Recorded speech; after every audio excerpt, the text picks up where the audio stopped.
গুরুত্বপূর্ণ সংস্কার ছাড়া জামাতে ইসলামী নির্বাচন চায় না বলে জানিয়েছেন দলটির আমির ডাক্তার শফিকুর রহমান।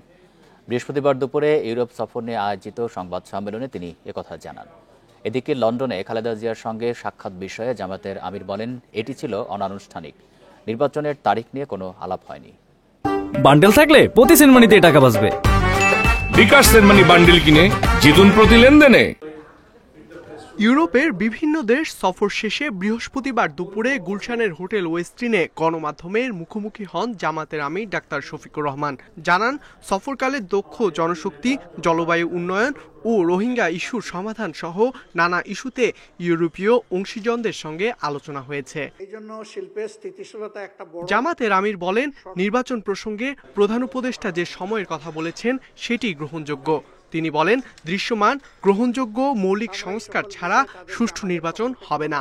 সংস্কারের প্রধান অংশীজন রাজনৈতিক দলগুলো। তারা সংস্কারের সহায়তা না করলে অনাকাঙ্ক্ষিত নির্বাচনের দায় দলগুলোকেই নিতে হবে। সংস্কারের কথা কি একবারও বাদ দিয়েছি আমাদের বক্তব্যে?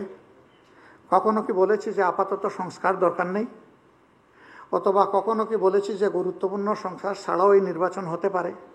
কখনো তো বলিনি আমরা। যে রাজনৈতিক দলগুলোর উপরেই এখন মূলত দায়িত্ব বর্তাচ্ছে জনগণের চাহিদা, মিনিমাম চাহিদার আলোকে যে সংস্কার, সেই সংস্কারে আমরা কিভাবে কতটুকু সহযোগিতা করছি তার উপর নির্ভর করছে এই নির্বাচনের অনুষ্ঠান হওয়ার বিষয়টা।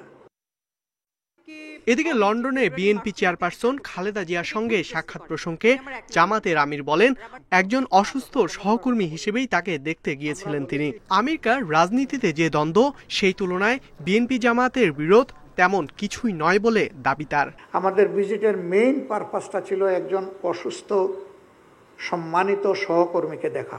কথা তো হয়েছে, কিন্তু আমরা সুনির্দিষ্ট কোনো বিষয়ে কথা বলিনি। কখন নির্বাচন হবে, কিভাবে নির্বাচন হবে, বিচার প্রক্রিয়া কিভাবে হবে না হবে, বিভিন্ন বিষয় নিয়ে আমরা সাধারণ আলোচনা করেছি।